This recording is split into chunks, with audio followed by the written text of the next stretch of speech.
The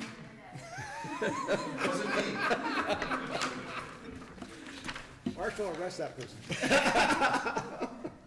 The third point and final point that I will address as to vagueness, I think there's 2 points. First of all, and this actually goes to something else as well, the county, in addition to its ordinance that it's discussed today, 7279, also adopted the exact special act that we're talking about and incorporated it into its code of ordinances. So in effect, the county has adopted that ordinance. It's attached. And the second point I'll make is under 7279, these terms that are being claimed are impermissibly vague are the same and similar terms that they're using in their own ordinance. Medically indigent people, hospitalization. These are terms that are generally understood.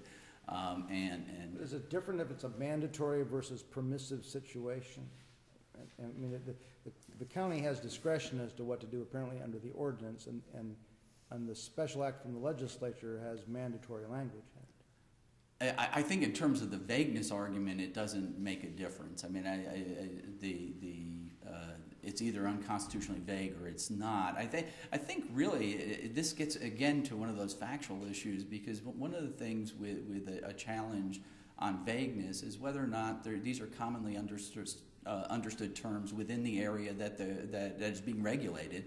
And I would tell you these are commonly understood terms. I mean, people who run hospitals and who are in the healthcare oversight business know what it means to be hospitalized. They know what it means to be medically indigent without the means to pay for the care yourself.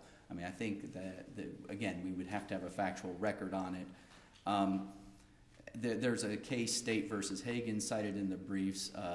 You need to wrap it up. You're well beyond your 3 minutes. So. Thank you very much. Mr. Quintero? I hate to be the last speaker before lunch.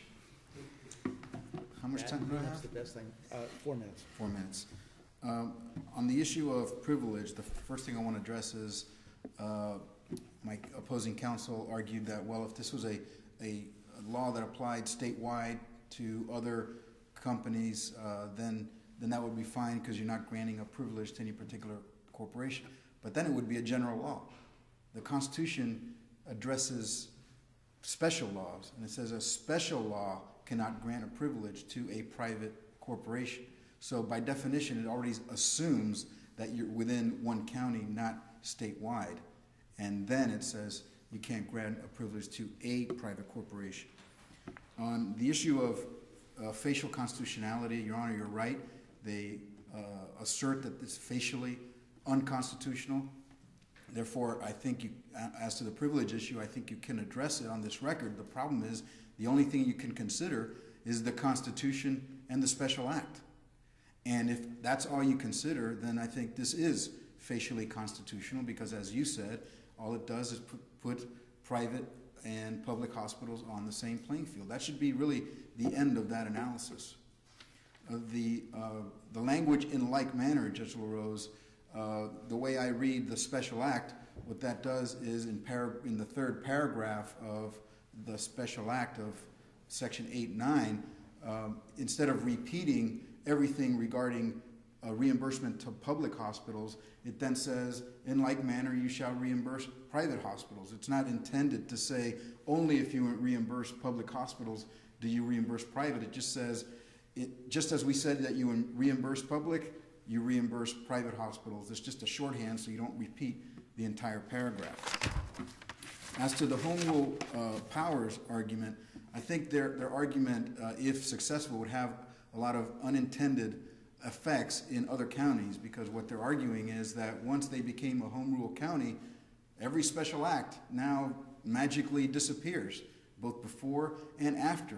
And there are a lot of special acts in this county that would disappear that nobody intended, and there would be special acts in other home rule counties. There are, I think, 24 home rule counties now in the state of Florida. So they're saying any special act that was enacted before those counties became home rule charter counties would now automatically be repealed. We have no idea what the consequences of that are. They acknowledge that there isn't a case on point, but they do cite Homestead Hospital.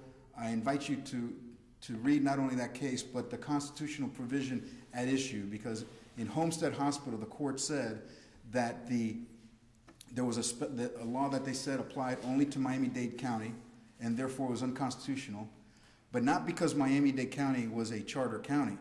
It was because it was Miami-Dade County. But what I mean by that is, in 1968, when the voters adopted the new Constitution, Section 6 of that Constitution adopted certain sections of the 1885 Constitution regarding home rule, and it readopted the home rule powers of several counties. I think Hillsborough, Duval, Dade County, Monroe. And in those home rule powers of Miami-Dade County, it says that the legislature can adopt a law that applied to Miami-Dade County and at least one other county. So under that constitutional provision, you could not adopt a special law that applied only to Miami-Dade County. That's why the court in Homestead Hospital declared that statute invalid, not because Miami-Dade County was home rule, but because it was Miami-Dade County specifically. As to severability, I'd just like to clarify, because I think there's a misconception in the record.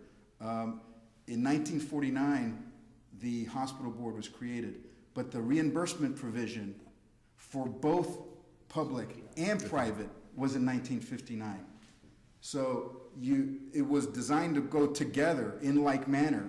They were all designed to be the same. So if one falls, naturally the other has to fall as well. But then we're back to the problem of, I think what you, at the very beginning of this argument, you alluded to, Judge Altenberg, which is competition.